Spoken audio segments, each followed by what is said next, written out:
I mean, you just get involved in something that you didn't ask for. I mean, SARS-CoV-2 is just put on my plate. And you want to do your job well.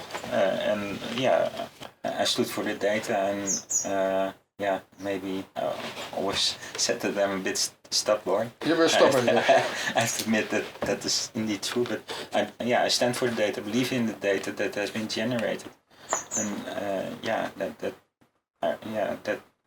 I think that decides me to risk everything for that.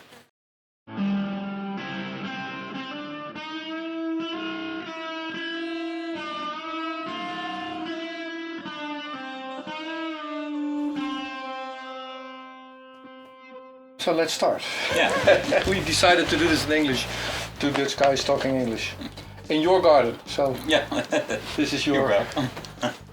With what might be some thunderclouds approaching. It's one of the hottest periods in the Netherlands. At least for this year. So we're relaxed in shorts and shirts. Yes. Going back to November 2019 on this book, The Whistleblower Book of Courage, which is a working title. Don't know if we're going to release it under that title, but that's what it's called now. And in November 2019, we had just finished our last chapter. That's when Corona hit, kind of. Yeah. April 2020, my co-author Bailey and myself, we looked for ways in which to continue with the book. One was what we came up with, me telling the Corona crisis story from my more dissident viewpoint, as compared to hers. And at that point it had seemed our roles had reversed. And when I started this project, I asked her to work with me. Me being the old guy, more conservative, not so outspoken, more laid back, and her being the activist. Yeah. And now things had reversed. I'm the guy going to demonstrations and filming lawsuits against the government. So our roles had reversed somewhat during the writing of this book. And we couldn't really find a way forward in writing that thing. So it basically had been stuck where we were November 2019. During the first 2 years of the crisis, I filmed and reported on dozens of lawsuits and demonstrations against government policies. Now, in the past 2 years, it's my observation that the battle for truth and courage for whistleblowers had shifted to science. There were scientists opposing government policies and positions, and they were treated much like the other whistleblowers that I had talked to in the previous chapters, like with the secret services or what have you. One of those scientists, Peter Borger, wrote a retraction paper late 2020 on the PCR designed by Corman Drosten. And his retraction paper didn't get any follow-up. Not formally, anyway, with the paper that he volunteered it to.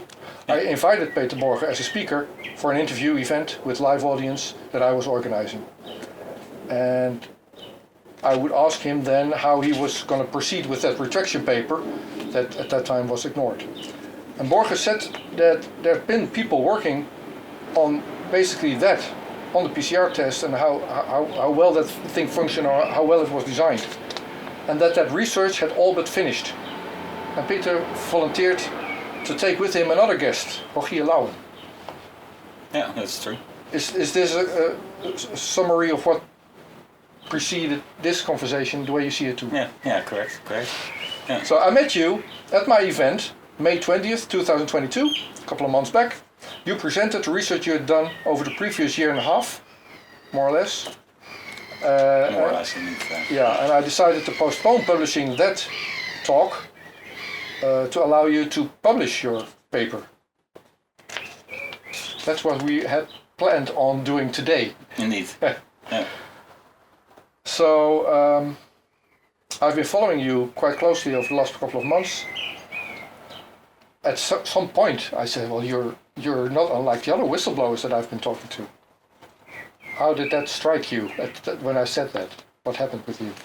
You mean that I called you whistleblower? Yeah. I was not really thinking about that at that moment. That it sounded and that I was a whistleblower, but yeah, looking back, it has some kind of truth in that. Indeed, were the things that happened during that period. Of course, it started for me also in the end of 2019. I know that during the Corona crisis that noticed on the news and also on website that there was an outbreak going on in China, and that worried me as a microbiologist quite severely because it looked really dangerous at that time. But during the follow-up time in March, some weird things started to happen that I noticed as a scientist. Because during pandemic, in my opinion, I think you need to use every available medicine, vaccine, every treatment available to tackle a severe pandemic as it was presented. But I noticed that 2 papers were published mentioning that the medication was not working. And that after that, 2 weeks later, a lot of noise was made around that in the journals as well. And then 2 weeks later, the papers were retracted because there was some fraudulent work being done. And that was for me the switch button. Something changed with you. Something changed in me that I thought, hey, here's something really. So the paper was actually illegitimate, or was it a good paper that was fought against? Well, at that time I didn't read that both papers really well, but I heard it on the news, and when it was in the news, then I checked that paper, and on one hand it looked sound, but on the other hand, you see the conflicts of interests also in those papers. I have to crawl back because it's. I recall it also. The weird things were going on at that time, and the battle was just beginning, and you would not know what was going on, but you did see that some major interests are fighting here. Yeah. And coming to the surface. Okay, let's take a step back. Hoi Rogier. Hi. So tell us your profession. What's your professional background? So my professional background is scientist. I started as a scientist in 2000. First, before that, I worked a year in the USA at the Scripps Research Institute. And then I started at the Erasmus and have worked there ever since until this year. Started at the cell biology department, and after 4 years I switched to the medical microbiology department. And I started as a research technician, and have been growing over time. There's a dog walking around. If you see Rogier,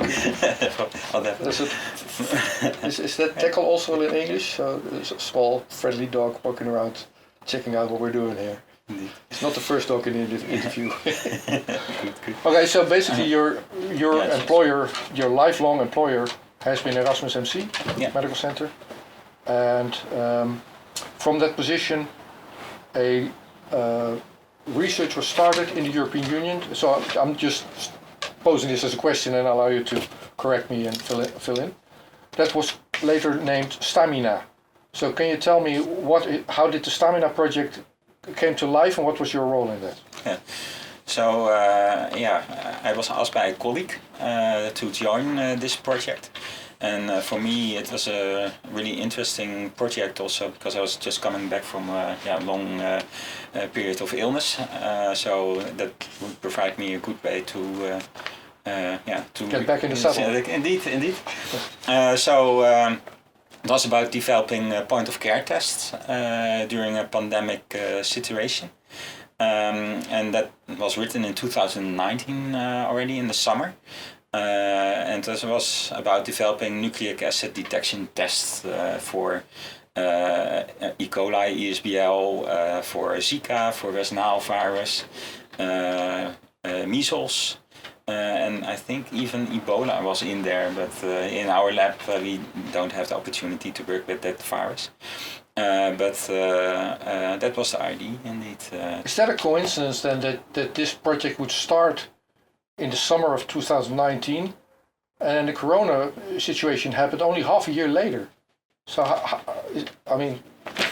Yeah, then we wrote that project proposal together with a consortium of 38 partners.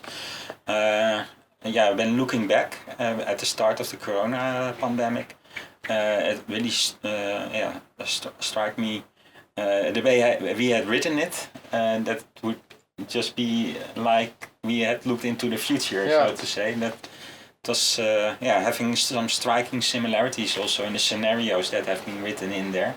In which we could use the point of care test. What is a point of care test? It's a test that is simple and that you can use at a point in of care. At a point where care is needed. The tests are made that simple so that, for example, in the situation in a village in Africa, you can use such a test with a suitcase or so, and that it's easily transported, and that you can have a test confirmation within 2 hours. Yeah, so as simple as possible test that you can use on the road if needs be, and also with your physician in urban situations. Okay. So the Stamina research request got funded, and it's online. It has a budget of 11 million euros. Yeah. Out of the Horizon 2020 big bulk budget of 80 billion. So that's but within the Stamina research, a sub research is the one that you led. Yeah. So what is that about? From the 11 million we obtained with my group approximately 200,000 euro. So that would allow me for 2 years work and fund 2 research technicians. And our main goal was a work package in which we had to develop the point of care tests. And at that time it was focused during writing the project on E. coli ASBL, because we have urinary tract infections a lot in our department, so it would be more handy to have more simple and cheaper tests. So it's a real life situation basically. Indeed. You wanted to investigate something that was actually of use of the environment that you were operating in. Yeah. Okay. Yeah. Yeah, but that's not what you researched. That's not what we're talking about here. So I imagine you researched many approaches, but then that got intertwined with the corona situation. So how did that happen? And what did you end up researching? Yeah, so in September, I think it was... it was in September 2019 or 2020 that we were notified that the project proposal was awarded. I think it was just before the start of the pandemic. Yeah, it was just before the start of the pandemic. And then in 2020 we would start with the project. And then of course the pandemic started. So then the European Commission decided that every European project that was working on viruses or bacteria also had to include SARS-CoV-2 to contribute to the development of diagnostic tests or medication or vaccines. Yeah. Okay, that strikes me as common sense. So we have scientists working. Could everybody please pause what they were doing and focus on this thing because this is big? Yeah. So that was the request that you got. Yeah. Okay. So what did you set out to do with that? First, our lab is not completely suited to work with living viruses at our work position. I'm going to make Wuhan jokes now, unlike the one in Wuhan. Let's not go there. Our lab is not suited to work with viruses. Our main focus is bacteria. So we had to find a way to work with inactivated viruses. So we contacted the virology department, and they were not really eager to share genetic material of those viruses for our project. So after that,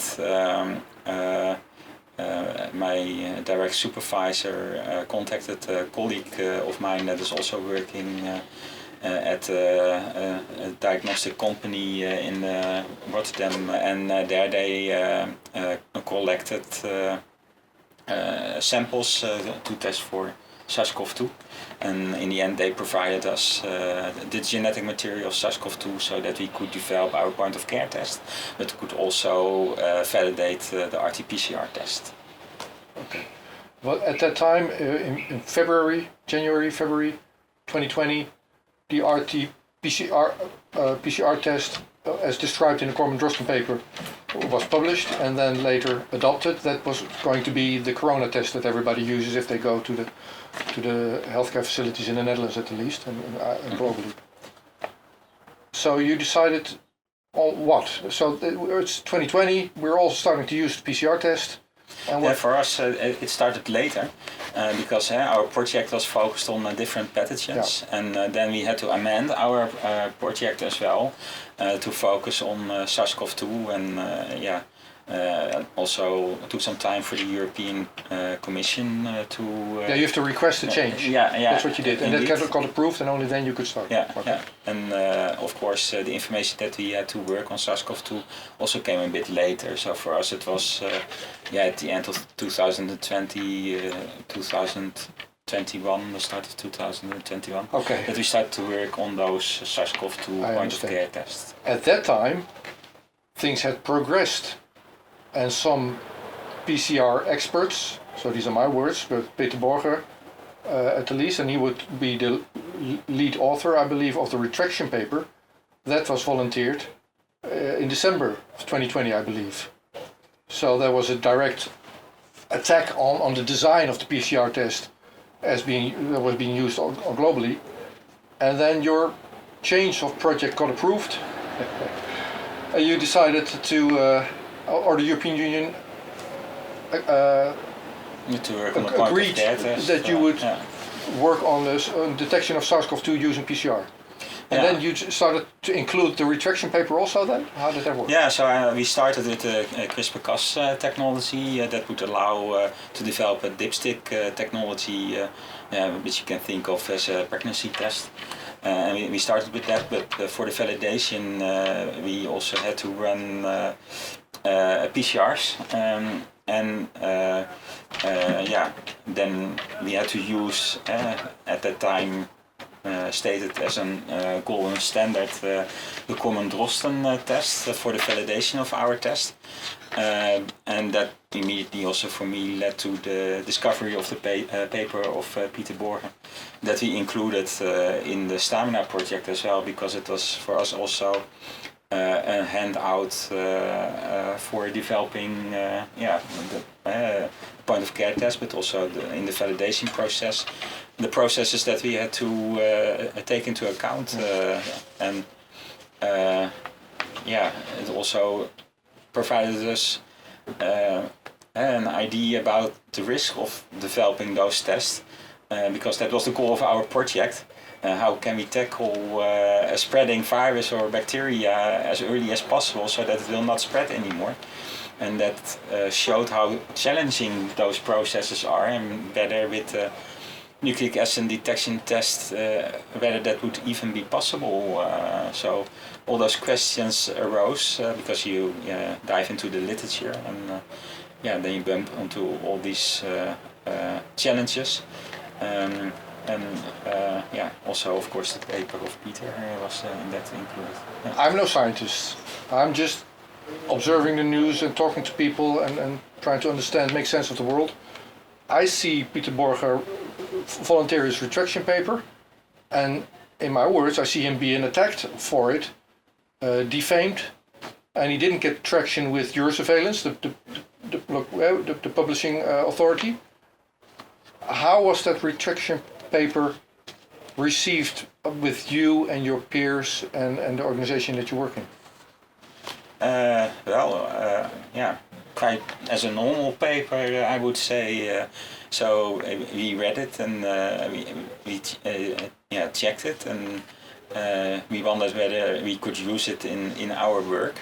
And on one hand, as a scientist, you always being a bit skeptical. It also provided us an opportunity with the Stamina project to validate his work. Is that true or not? So that is what we started to do. And during the time that we had to use the PCR test also to develop the CRISPR-Cas technology. So that had to be done really thoroughly. From that work, we noticed that what Peter Borger was describing, he was correct. As a scientist, at least with the methods that we used in our work as well. So it was not a full-blown analysis, but the first data indicated that he could be right, so to say. So that is when I contacted him also to discuss our finding and to mention to him, it looks like colleague, you are What was his response then when you called him? I emailed him, he found that really interesting, of course. And from that moment on, we started to collaborate on that, and he helped us also to further crystallize the work to get things out also for a paper. Okay. So the feedback that your surveillance gave Peter Borger was, you're an I'm paraphrasing a lot maybe, but you may be an expert, but where's the lab data, the wet lab data, to substantiate your claims? That's what you started to do, and you underwrote basically his retraction paper. And that of other colleagues which he also discussed in an addendum on his retraction paper, because he was notified by that, and he responded to that with I think 20 additional papers, of which 17 also clearly showed that there were potential problems. Okay, thank you for that. We are now in the midst of your research, 2020, 2021. It's now 2022. So 2021 I was in the midst of the practical work. With my team. And not only did you validate that golden standard Corbin-Drosten test and a critique on that by the retraction paper, but you also set out to design a better corona PCR test. Take all the time that you need, see if you can come up with better primers. Because you had to use those primers also for the CRISPR-Cas technology, because that thrives also on those primers. So you've been doing that for a year and a half, 2 years. I mean, it's speculation, but how thorough can that original Corbin-Drosten paper be if it was published already in January or February at your surveillance? How can that be when the virus only made it public in December or so? So I've also checked that paper, and the paper is of course also on one hand thorough, but it has to deal with at that time the situation that required speed to develop such. They were in a hurry. They were in a hurry. And like they said, it was the best test and the best situation and the best test that they could develop at that time, indeed. So now it's July 2022. Earlier this year, after our initial interview on May 20th, your employer, Erasmus Medical Center, has decided to cancel your employment of 25 years. You are currently in the midst of those legal proceedings, working with your lawyer and with your employer. So that's all I'm going to say about that in this interview, because that's a legal proceedings, and I don't want this thing to interfere with whatever struggles you have with your employer. So, however, and just see how comfortable you are with responding to these questions. Could you describe your scientific career with Erasmus up until, let's say, December 2019, so before Corona, your career of 25 years? Yeah, it was accelerating. I had a couple of setbacks. One being hit by a car when I was biking to Erasmus. Took me 2 years to... You can't hold it against them. Yeah, it was quite funny because at the time I was also city council member here in Oosterhout for the social party, PvdA. And the ambulance personnel mentioned to me, yeah, it's not so wise to use a scarf of your political party in Rotterdam, because at that time Leefbaar Rotterdam was going up. And then I started to accelerate after that a fight. Your career was doing okay, but you were set back because you had an injury driving your bike. Yeah, in 2018, like I mentioned, I was set back again. I was just struck by a virus. I had a common cold for a week, and after that week I dropped out and got a bit paralyzed. So in that respect, after recovering from that, the Stamina project and the work helped me to accelerate my career further. And I was doing actually quite well before the Stamina or the Corona pandemic struck us. Some nice publications in pretty renowned scientific journals, in which you are in the top 5% of your peers.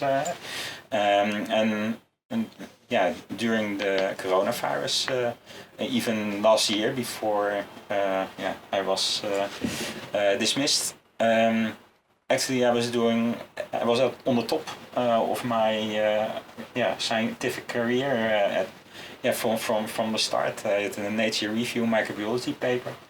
Another Nature paper with a great discovery that I already did in 2014, but it's accelerated after that and saw the light this year. So I wrote other grants proposals and worked with patients' organizations for the chronic fatigue syndrome, and was quite often also in the news. The interview was taken by Zon MW for the chronic fatigue syndrome. I was doing actually quite well as a scientist, to be honest. Senior scientist with 20 plus years of solid all the hard work was paying off. Published. Okay. And then Corona hit. Okay. Thank you for that. Has that changed over the last 2 years between you and your colleagues, or whatever you can say with your employer or maybe other scientific institutions? No, with the other scientific institutions, the people that I know there were, the contact was still normal. Of course, the situation was different, but the contact was still normal. We Skyped, used Microsoft Teams or phone. But within the department, things changed. And it started, of course, during for the Stamina project, I had to read also the SARS-CoV-2 articles, and I really like to dive into the literature to do my work as good as possible. And you started to notice that the scientific work was contradicting what the policymakers, the governments were doing. And I started to question that myself, and I don't know, but I can tell, of course, that we were asked for the vaccines at a certain moment in time. And as a scientist, I knew the literature before the pandemic. It was pretty tough in the animal models to show a good working vaccine, because in the end the animals were often getting sick quite severely, whereas in other settings that was not the case. But at least it was, as a scientist, not solid in my opinion, to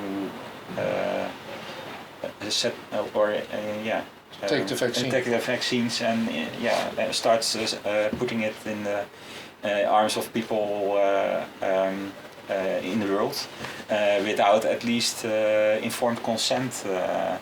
And so we also were asked to get the vaccination, and I kindly rejected that, but also used the scientific literature to substantiate your refusal. Refusal, and that was not. How do you say that? Appreciated, indeed. Yeah. All right. So, just to see if I get you straight.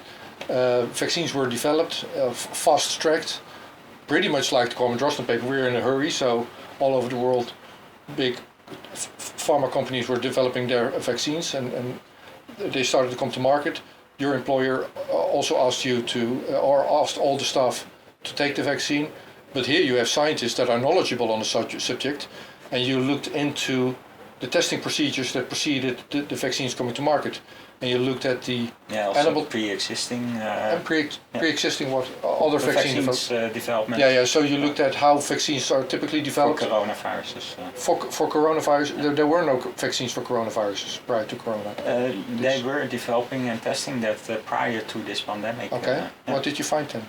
Well, actually, the animals started to develop antigen-dependent enhancement, so that they got more sick of the virus, and started to develop damage to the liver or to the kidney or to the lungs, and that was so severe that they had to be killed because they were suffering too much.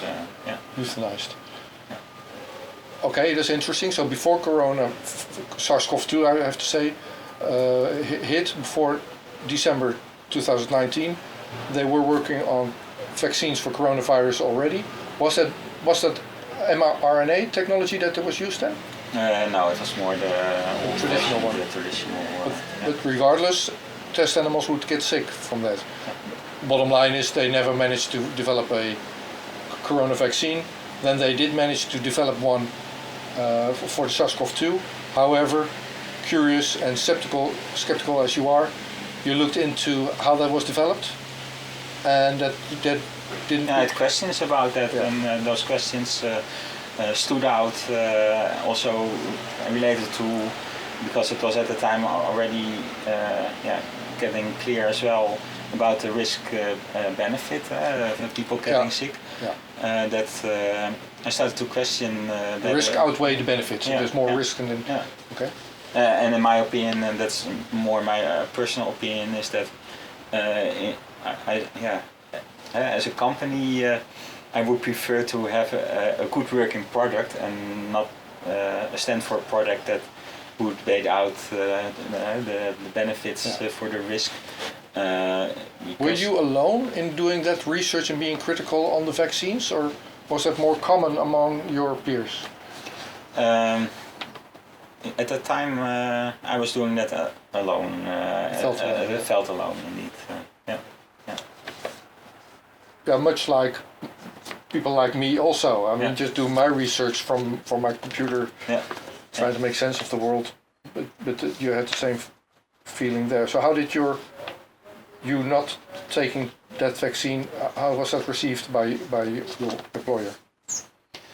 Actually, they leaked my email, and I had to join a meeting with my direct supervisors, in which we would also discuss the scent literature.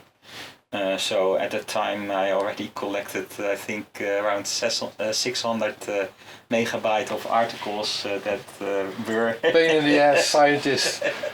So were critically discussing the working of those vaccines. I shared that also with them, but in the end they never went into that discussion. But after that I got an email back that I changed my proposition, which I didn't do because we didn't discuss it. What I don't understand what that means. In my email I wrote something down to clarify to the to the people that were giving the vaccines why I didn't want to take the vaccines, and based on the literature that was at that time available, and also the informed consent that was missing, and that was my proposition. En stellingname, zeg maar. So we would have a meeting to discuss the literature and the related literature to that. But that meeting got confirmed, stating that you changed your proposition, which actually didn't happen, but that was the end of that. Yeah. That's good. Okay, thank you. Okay. Peter Borger, we mentioned him before, the guy that did the retraction paper, and was on board in doing the research now, asked you to join him in the interview with me, May 20th this year. How did that go? What made you agree to it? And how did you like the presentation that you gave there? Did you describe what happened there? Yeah, indeed. The European Commission really is in favor in sharing data. It needs to be open and share the data with the public.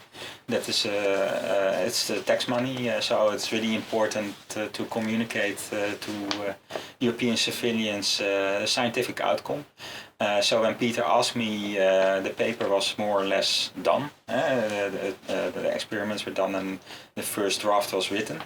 So I thought it was at that moment also time to share the data a bit in a scientific meeting with the public, and also that questions could be asked, and also that if some how do you say that standpoints were not completely scientific correct, but what people picked up in the news or then that would also allow us to correct these type of things, and to clarify the scientific data behind that, What did you take out of that meeting that I did with an audience? Was that fun, or driving back home? I really liked that. I really enjoyed that. Also, the discussion with the audience. Yeah, of course. That's part of my job as a scientist. That was actually my first meeting that I had with public again. In person after the corona measures. So I really enjoyed that. Okay. Also, thank you for that. Yeah, me as well. It was fun. So from my end, Peter said, we're working on that PCR test retraction paper, and it actually there's research being done. So shall I ask the guy that is the lead scientist there? So that would work. Yeah. And also, the things surrounding that meeting, I really liked. I like humor, and I shall elaborate on that. People can see it, but it is in Dutch, and all is subtitled. But what we decided to do is bring current affairs, me as a journalist, my interviews, just like I'm talking to you, but surround that with art, be that theater or music, and approach a topic from all those different angles. The serious conversation, but also sing it as a troubadour and do the art thing around it. I really appreciate that. Yeah? Thank you for that. Okay, cool. So that was May, and then I started to learn how science works. Slow. So I talked to you, I thought, he's almost done. Yeah, sure, that's fun. And then you asked me, could you, I'm interpreting, but could you wait publishing it, because I have a paper to publish and I'd rather not have media exposure prior to volunteering the paper to a scientific journal. Is that the way that went for you as well?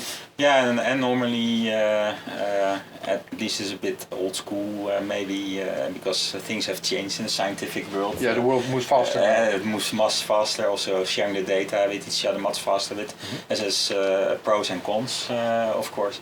But that is how I was learned that first independently, that your work being judged by colleagues in the field, then you publish, and then the journal will automatically go to the proper order. So proper order. Yeah, okay. At least in the past, but in 2018 things started to change, because then you got the preprint journals, and that would allow earlier discussion of the but you also didn't put it volunteered for preprint just yet, because you've been fine-tuning that paper over the last couple of months. Yeah. Could you describe how that painstakingly slow process works then? I mean, it's terrible. It always frustrates me because it's fine tuning and weighing every word in your document, and it's also as a how do you say it, a corresponding author and being the final one being responsible for that work.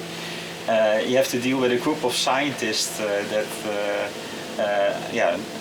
which is good, but everyone looks a bit differently at certain sentences, input, and you need to balance that. So that's a really dedicated process that really needs to be fine-tuned, and that takes a lot of time, more time than I would love to, but in the end it's always good to have that feedback, because I always notice, and it happened before and also happens now with this paper, it improves the paper drastically. So a lot of back and forth is taking place to the point where we are today, that paper, as far as you as the lead author, corresponding author, as far as you're concerned, that thing is now finished. Yeah. Cool. Over the past 3 months, something else has changed also. Being employed at your research institute, and I take it that's the way it works everywhere, you're requested to volunteer your media exposure to the communications department. So that's what you did with our interview. Yeah. How did that go? You volunteered it. What has been the response? Yeah. So I asked them to that I was able to join this meeting. It was not excluded. But they mentioned that it was really sensitive and your research or my outlet, my media outlet? Both. I clarified that it was about the Corman Boston retraction paper, and that we confirmed that work. But on the other hand, it's not something that they can normally prevent from doing. Also, I looked into the Stamina project and the Horizon 2020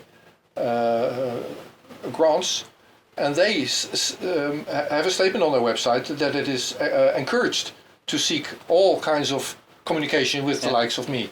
Yeah. So I would assume, at least from the European Union perspective, that you did good. Yeah, and that's also how I look at it, because that was I obtained that funding, and that was also the goal of the project and the European Union to communicate this. Okay, so you showed them a hidden video, not published video of that interview.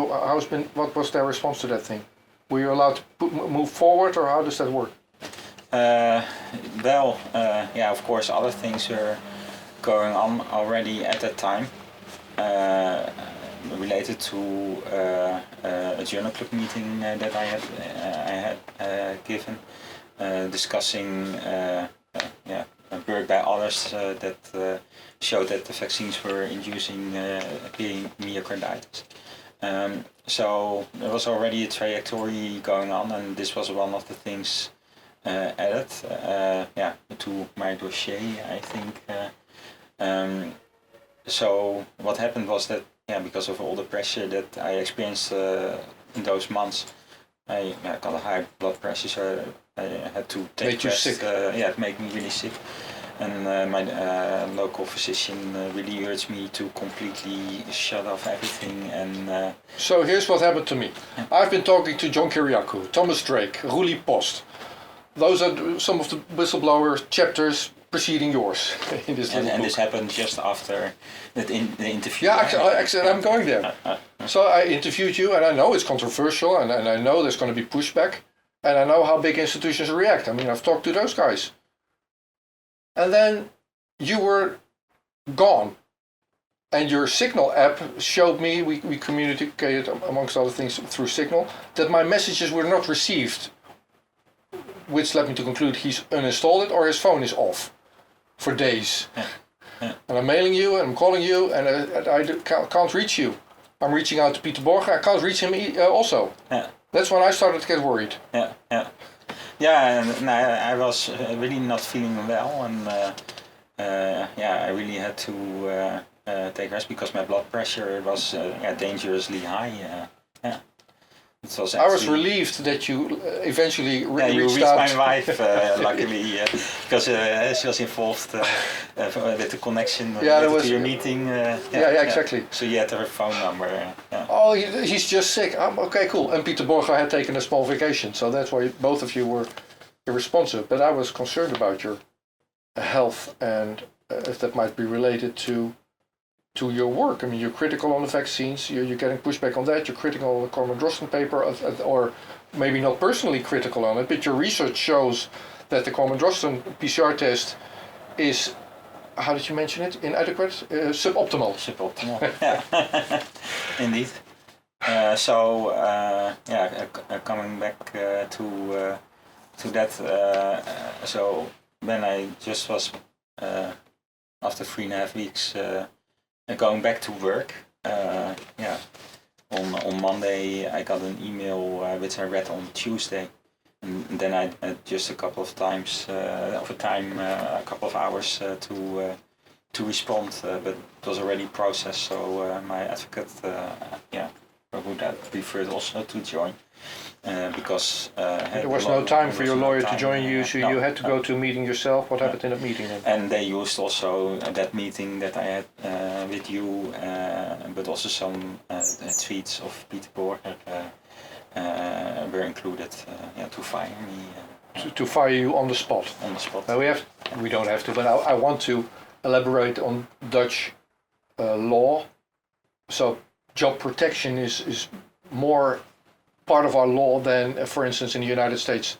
Though I don't know how that works for scientists, but to be fired on the spot, you must have made a big mistake, urgent big mistake now, and if it's big enough, then you can be fired on the spot. Other than that, it's a well-weighed process. Without the urgency, you might be put on a non-active status or whatever, but you're not fired on the spot. Yeah. That's what happened to you. Yeah. Correct. It's uncommon for a scientist of 20 plus years. What I know is that at the Erasmus, I think it happens in 1 in 2,000, 1 in 4,000 cases that are fired. Yeah, so it's uncommon. You're in a small club. Yeah. Okay.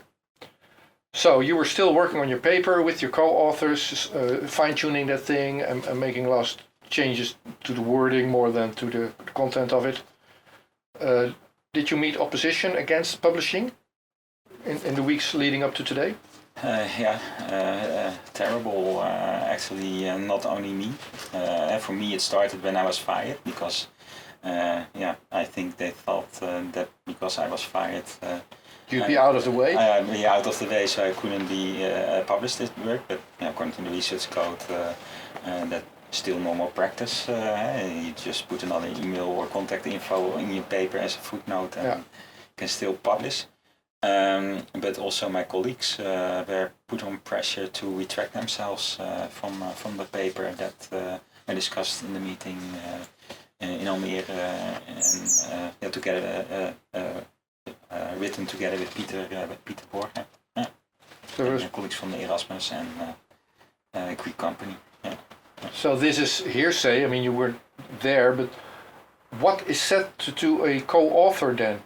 Retract from this paper, please, because, and why? Yeah, I don't know. I was not at those conversations, but I was contacted by people who are part of my team and discussed this, to which it happened and discussed it with me,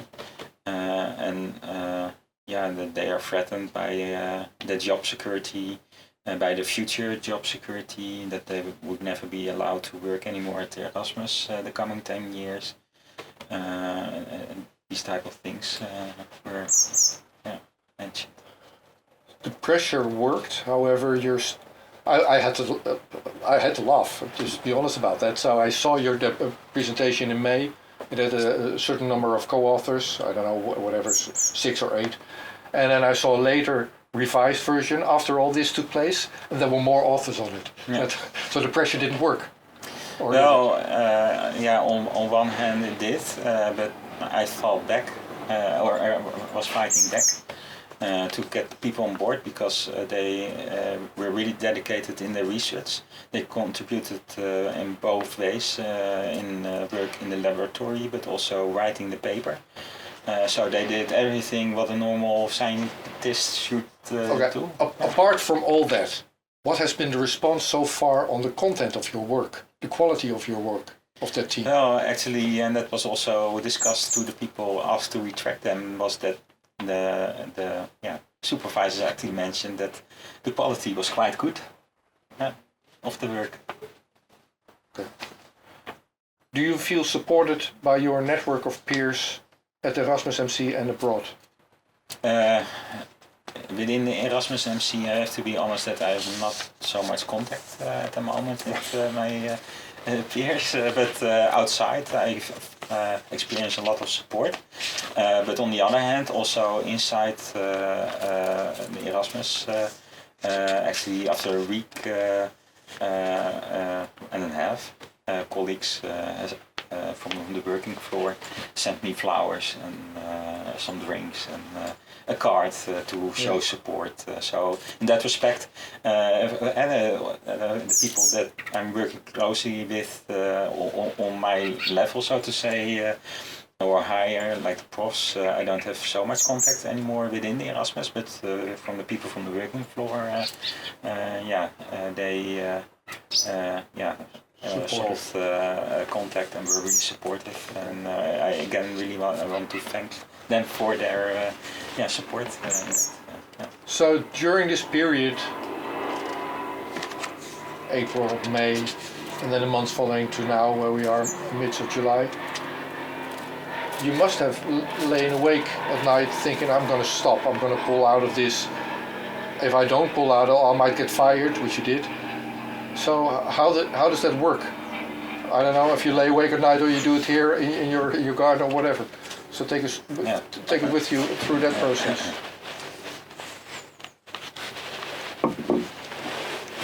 Yeah, of course. It keeps you awake. It already kept me awake. Quite some time before I was fired, of course, and not only for me, but also more the and what was happening to the people in the world, and they you started to notice that people experience damage of the measures that were taken, beaten up, and all these kind of things. So that was already from a broader perspective that hit me hard. But also personally, specifically more at the end when people wanted to, on one hand, retract themselves from the paper. That really kept me awake, because it feels like your team is falling apart. I'm asking about you falling apart. For me as well. You noticed I also again get quite emotional. So which is totally okay. And the fun thing is, I showed you some of the interviews that I did before with the other whistleblowers, and I'm happy to let you read the drafts of those chapters. You will not feel alone. Yeah. This happens to every one of them. That's why I said, I know what you are. You go through the same process as all those guys, be that with NSA or CIA or European Union or what have you. Also European Union. Yeah, I mean, you just get involved in something that you didn't ask for. I mean, SARS-CoV-2 is just put on my plate. And you want to do your job well. I really like the work that I was doing. It's always has been my passion, so to say. And then because of the results that are generated, the critical thinking that you have to do as a scientist, you feel so much pressure and being bullied, and it's damaging. So if I don't know, it's been so many years, and I have to rewatch the interviews also. But I believe it was Drake or Kiriakou, NSA or CIA whistleblower, that said in an interview in a similar situation as I'm with you now in this talk, what else am I going to do? Yeah. I mean, I took an oath. I swore an oath to uphold the Constitution. So what I'm going to do? Walk away or not do that? Yeah. I took an oath. Yeah. And this is also... It's the same with you. You're a scientist. What else am I going to do? I didn't take an oath, but I feel very obligated to, also protect the, how do you say that, not a personal interest, but more the broader interest of the public interest. The public interest. But you know the implications of your research. You're validating a test that is the foundation of all policies implemented by politicians all over the world, World Health Organization, in the Dutch RIVM, which is the corona test, and on top of that, the need to do the vaccination campaigns, of which you were also critical. Yeah. If you know what you're doing, you decided to move forward regardless. I stood for the data and maybe always said that I'm a bit stubborn. You were stubborn. I have to admit that is indeed true, but I stand for the data, believe in the data that has been generated, and I think that decides me to. What else am I going to do? No, to risk everything for that, because it's the science. With the best of our knowledge, we generated this, and it's clear that because of all the opposition, and that it's also a sensitive spot that we hit with the data that we generated. Yeah. So you decided to move forward. It's in the final version now. I was on my way here by car, which is an hour and a half drive from where I live, and you call me and say, well, things are happening. Might need to postpone again. Yeah. So that's where we're ending this conversation. Yeah. We're not hitting the send button today. No. But it's a book. So it will be in the chapter how there's a follow-up on this conversation and on your work as a scientist. Yeah. Now, one of my first guests in Potkaars actually was Thomas Drake. I only started that thing in 2018, and early 2019 he was one of my first guests, and I had designed a logo which was flat, two-dimensional candle microphone with candle lit on it. Only later did someone draw that thing in 3D, so a nice round one. And then my son wanted a 3D printer for his project, so we did that. So I started printing my logo, but that was years after I interviewed Thomas Drake, so he still has one coming. Okay. But somebody said when he saw that thing, oh, this is an award, it's a cup, when I printed it. So I invented the Potkaars Award, and I decided to give one to the people I interviewed that give me hope. So Mr. Drake, Mr. Kiriakou, and all the other ones, I will reach out to them later. But I wanted to give you one. Oh my God! If you like, I have it here. No, it's a very small token. It's. I mean, this is the logo. You know the logo, right? It's a microphone with a candle on. So I've gift wrapped it for you in a matchbox, and you're in good company. You can look it up at the site Potkaars Awards. Okay. You're now the owner of a Potkaars Award. Thank you. You're welcome. And thank you for all your work. Which concludes this interview. Thank you. Het gaat hier vandaag over saamhorigheid. Dagje zonder hemel. Rustig, liegt niet. Normaal maken is wat niet is normaal. Alleen maar blauwe in lucht. every region now has a decision to make. En dan ook geen hel meer. You think I'm joking? Predator Dat drones. is best makkelijk. You will never see it coming. Wat dacht je alle mensen? Laat staan dat ik kan ingaan over vuur. Bezig met vandaag.